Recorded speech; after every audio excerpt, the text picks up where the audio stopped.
Good night. My name is Alberto Martinhon. I'm professor in Brazil, Rio de Janeiro, and this work is a joint collaboration with professors Simon Kanematsu, Ney Paranaguá, and Mariana Rodrigues de Almeida, all researchers in Brazil. And first of all, we would like to thank you for the invitation to participate of the National Conference on DEA in Iran.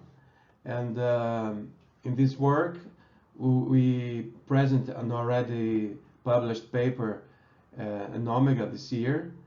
This paper is named Ranking Using Inefficiency and Relative Size Measures based on DEA. So here's our summary. First of all, we present some motivation. Usually, decision-making units consider particular attributes to evaluate their sizes. For instance, revenue, number of clients, profit, and so forth. So here in this work, we would like to consider a non-parametric procedure for ranking size of decision-making units. So that's our main idea in this paper, in this work. To do that, we need some preliminaries, such as the superefficiency and common set of weights. Then we describe our first goal, second goal. The first goal is define inefficiency or normalized efficiency and relative size. Okay, we define a range area. Our second goal is to establish targets for a subset C of decision-making units. And we finish this work with some conclusions and future work. So before to describe some details of this work, I would like to present you the range area. This is our main objective. We hope to construct two graphics like these two graphics here. The left side we have the range area using the L1 norm, and the right side we have the range area using the L2 norm. In both cases, the slope will denote the normalized efficiency of the decision-making unit, and the distance from the origin will denote the relative size of decision-making unit. Okay, that's our main objective in this work. In this picture, we show another situation. This is the second part of our work. Here, the red points denote targets for a subset of decision-making units. For instance, this red point here denotes the target, a new target for DMU2. This DMU here denotes, this red point here denotes a new target for DMU4. So the idea is to change inputs and outputs in order to attain these new objectives. So after to attain these objectives, we show how to reconstruct the range area here in the right side. Okay, that's our main idea. In both cases, we have a picture using the L2 norm. Okay, in black we have the normalized efficiency. In the red we have the new efficiency, and the yellow points we have the final picture, or the final graph after the rotation and translation of decision-making units. After we show how to perform that.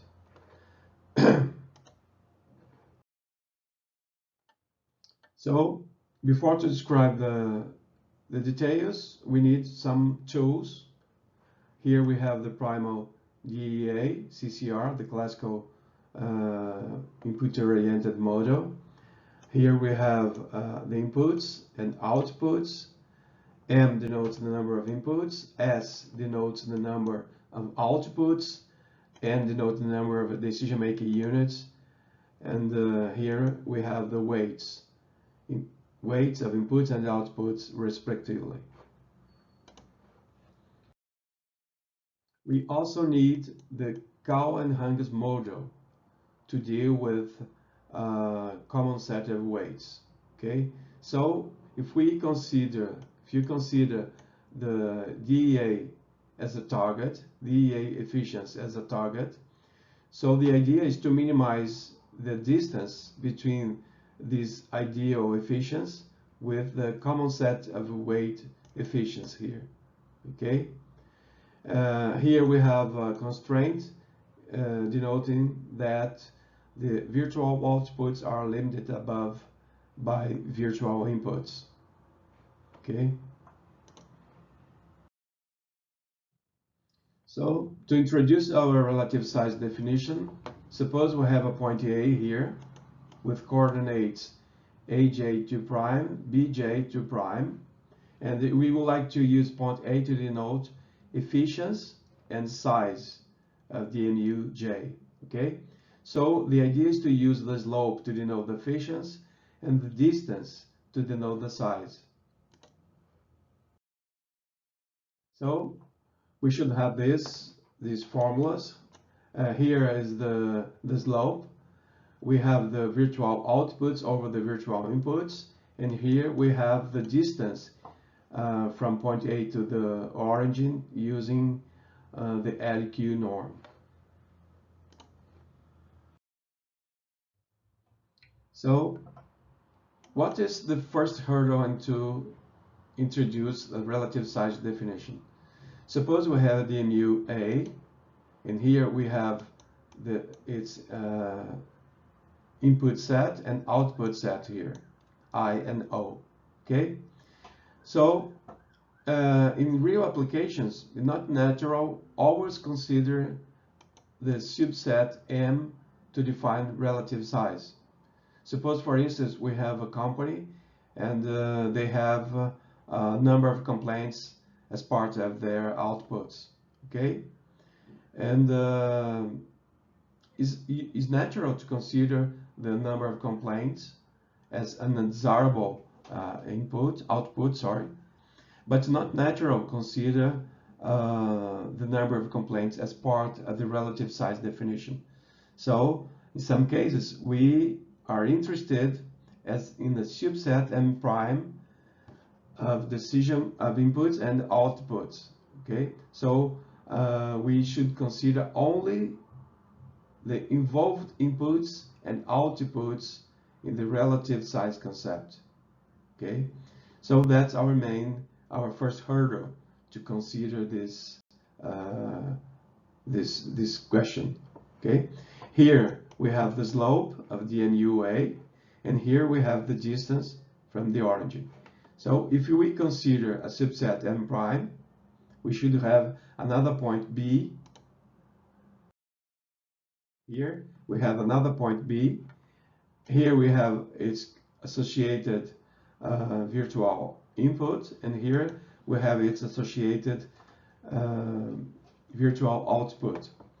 The distance in this case, using the subset M prime, will be denoted by S prime here. Okay, so this distance will better express the size of DMUJ. But what's the problem now? Note that in this case we should have this different slopes. Okay, the slope of point B will be different from point A. So we have a different efficiency in both cases. Okay, from point A and point B. And how we could solve that?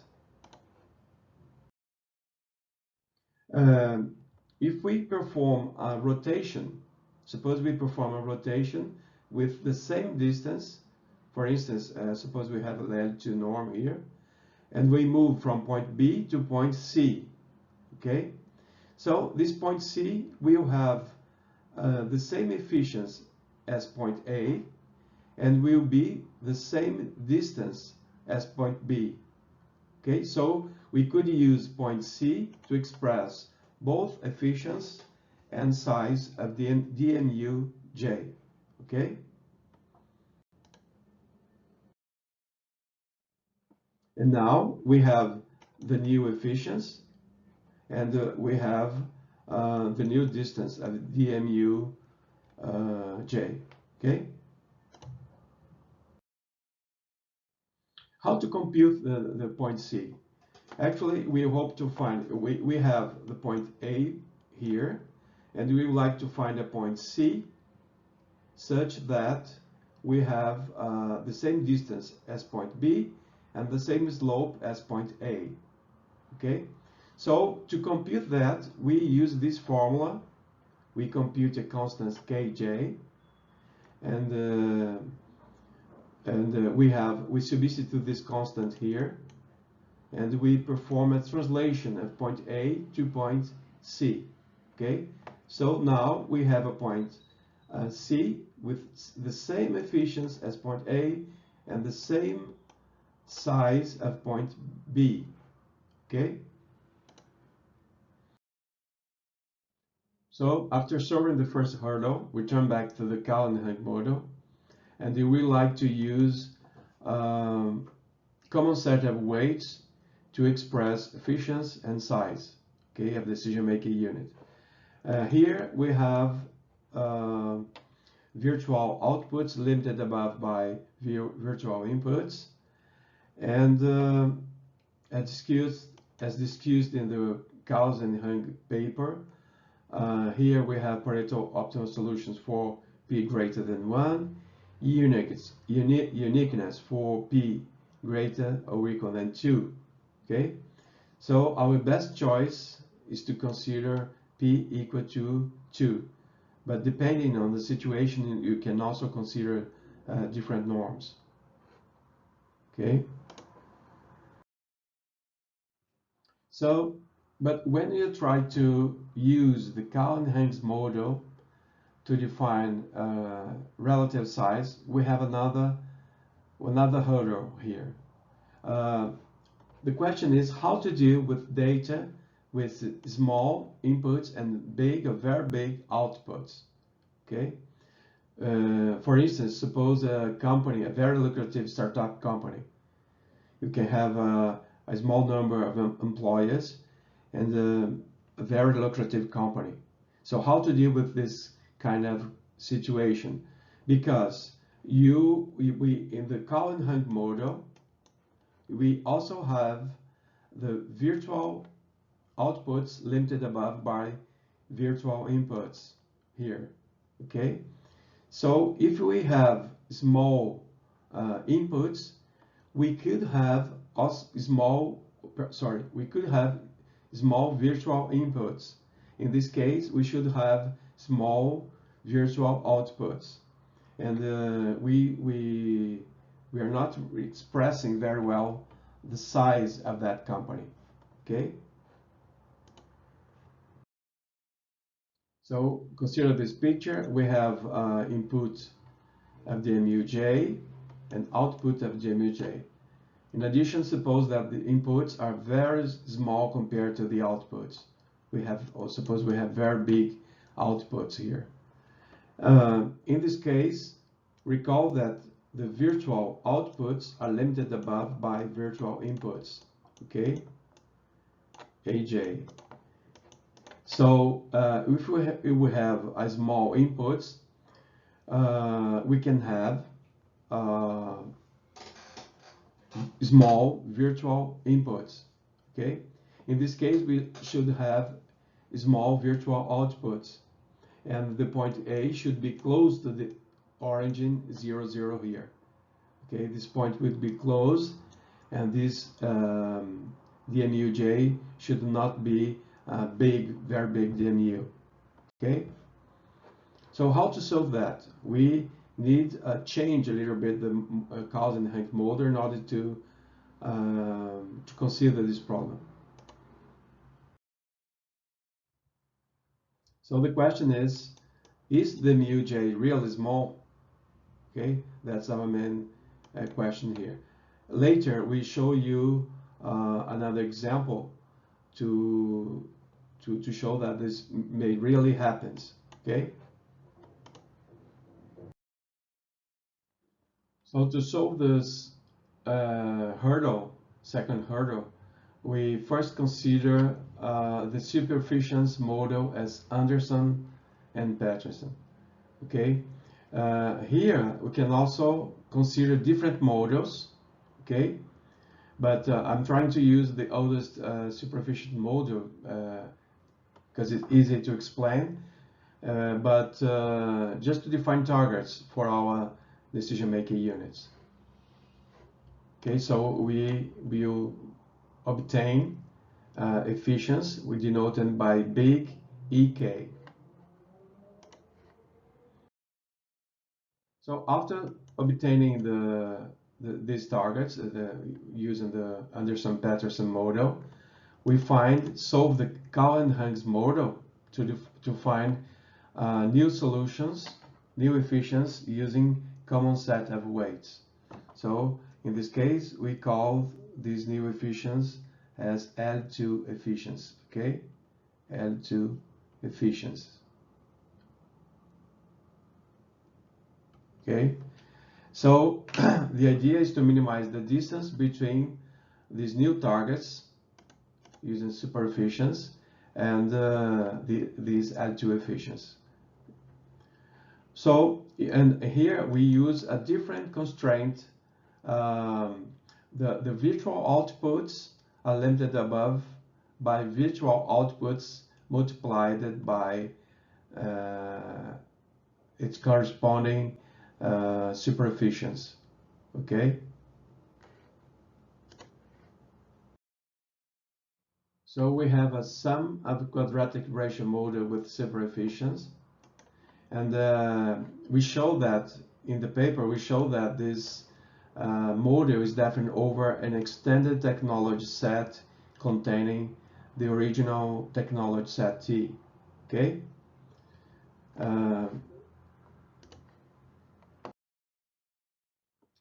We obtain a vector of L2 efficiency. After minimize this distance, we obtain a set with n coordinates of L2 efficiency, as mentioned before.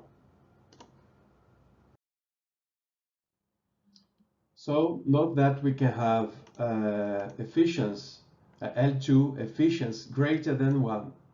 Okay.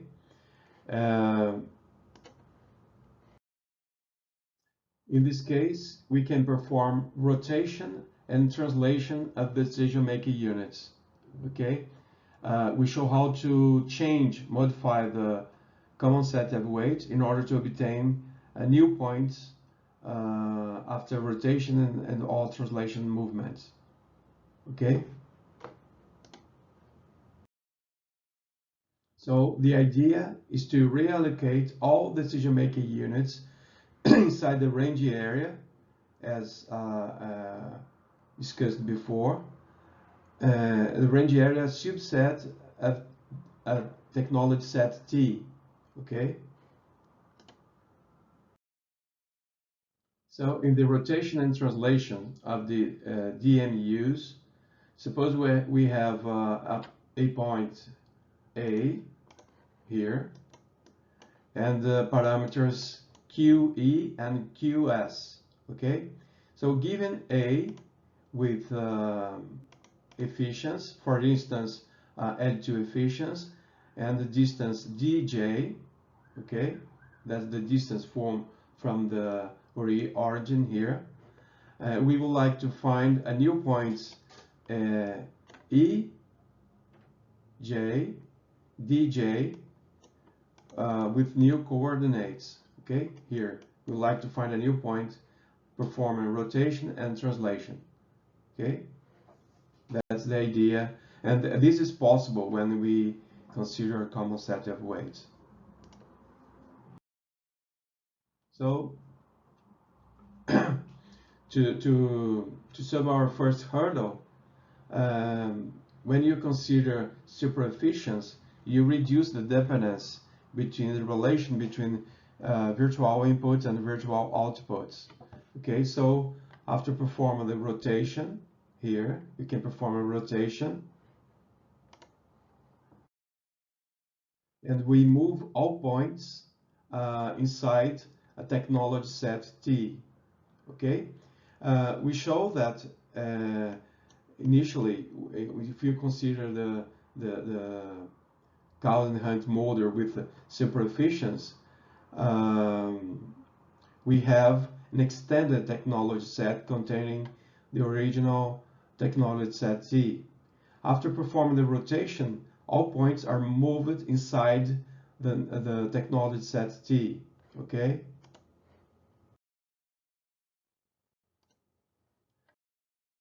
And now, suppose we have a range area. All points over this frontier, new frontier here, have the same distance from the origin. Okay, distance equal to 1. Supposing, for instance, the altitude norm. Okay, so after performing the translation, we have this new configuration here. Suppose we move all points inside the range area from the technology set T to the range area now. Okay, so we have this final configuration. Okay, so to better illustrate the second hurdle, suppose we have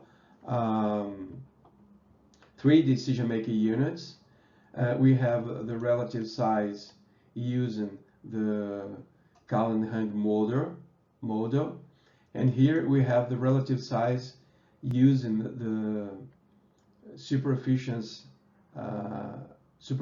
as a target. So suppose here we have the inputs, 3 inputs and 2 outputs. Okay, so note that the first decision-making unit, we have small inputs compared to its outputs. Okay, the decision-making units 2 and 3, they have big inputs compared to their outputs. Okay, so here we have the outputs, big outputs for DMU1 and small outputs for DMUs 2 and 3. Okay, so after solving the relative size model using the Calvin-Hunt model, using the their efficiency as a target, we obtain these relative size here. So we know that DMU2 and 3 are the biggest decision-making units, and DMU1 has a small size. Okay, but if we consider the Calvin-Hunt model using superefficiency as a target, we obtain a different scenario here. We have the DMU1 as the biggest decision-making unit, and the DMU2 and 3 with a small relative size, most distance from the point 0, 0. Okay. Return back to the range area. In the both norms, LE1 and LE2, and so to obtain these range areas, we first solve the Calvin-Hunt models using superefficiency as a target. So the Calvin-Hunt model is defined over an extended technology set. We perform rotation and translation in order to accommodate all points inside this range area.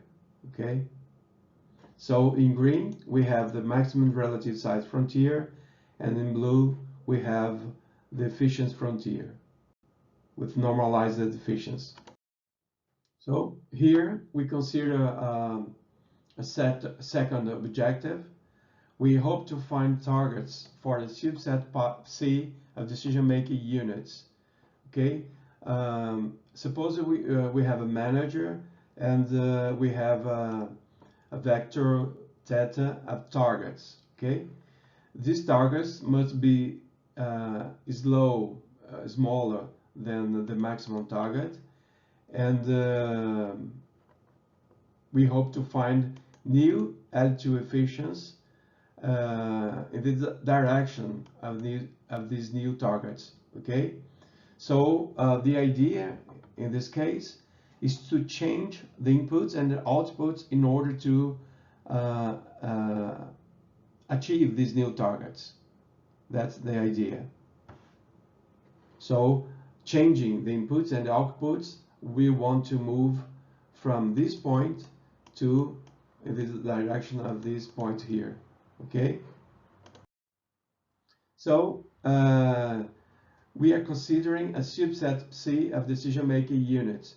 So if a decision-making unit, DMUJ, does not belong to C, so we have theta J equal to the L2 efficiency of this DMU.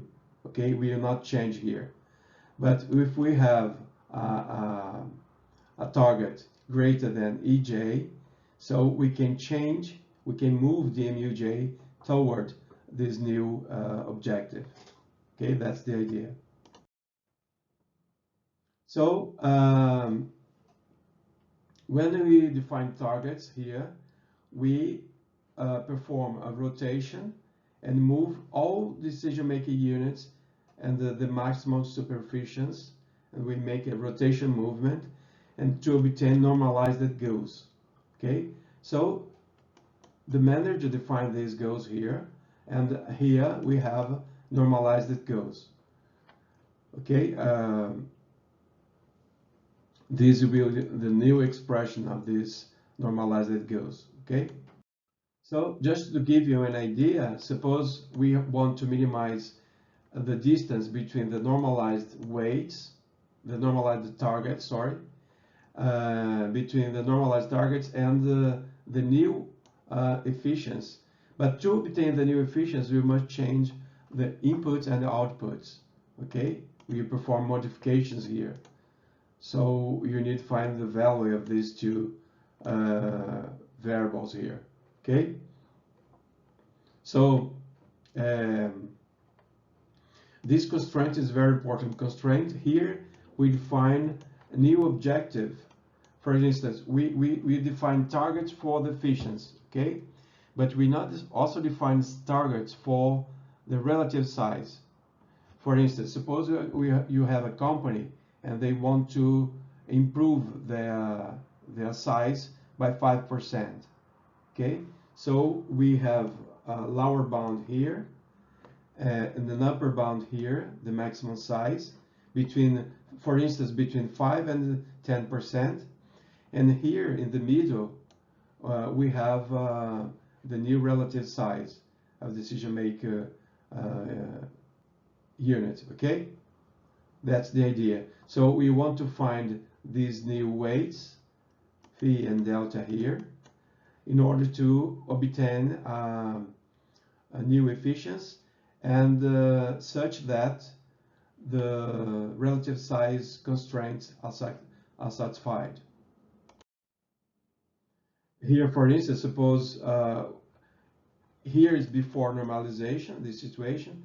You perform a translation and a rotation to obtain this point.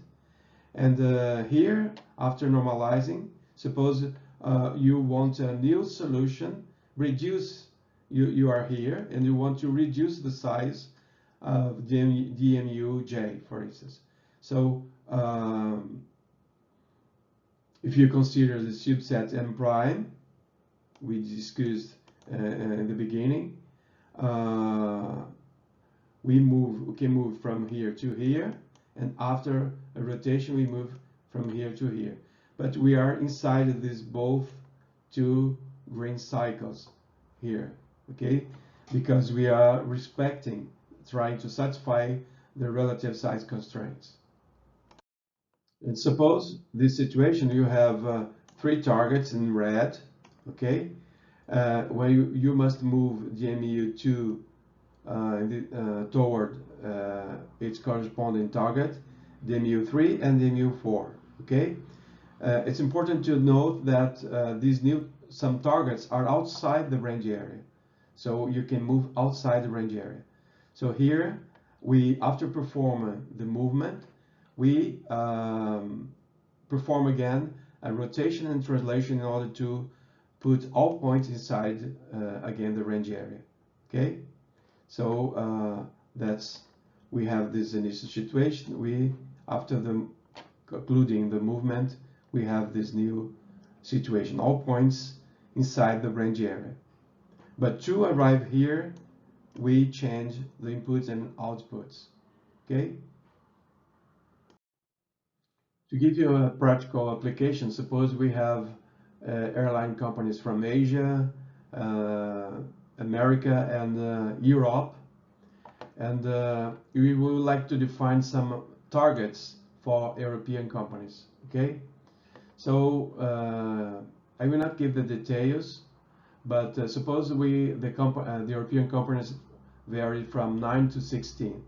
Okay. So we want to define some new targets.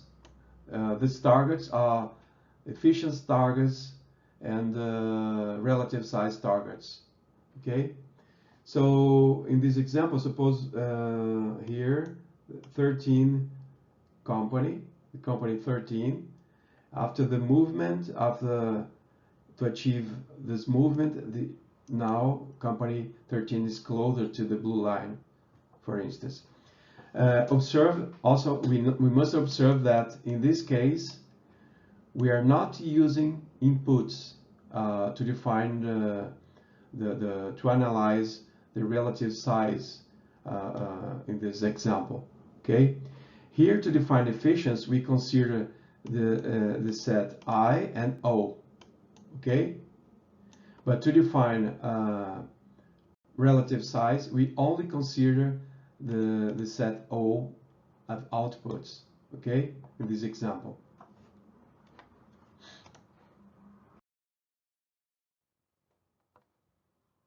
So as final remark, we introduced a non-parametric procedure to define size of decision-making units, and as a future work should be interesting to consider different superefficiency techniques based, for instance, on DDF, and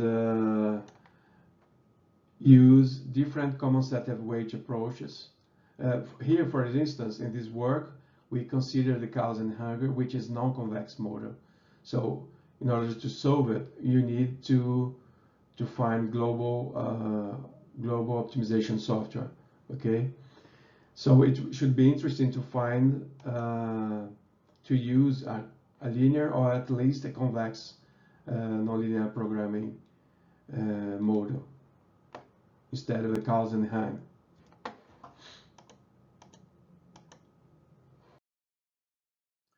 Here we have the paper if you want to find the mathematical proofs.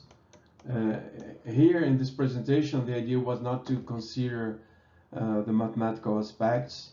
We would like to just to give you the geometrical idea and how to better understand the concept of relative size without all the mathematical proofs. Okay. So thank you very much for the invitation, and if you have any question you can send me an email, so I will try to answer as soon as possible, and thank you very much. Thank you again, and bye bye.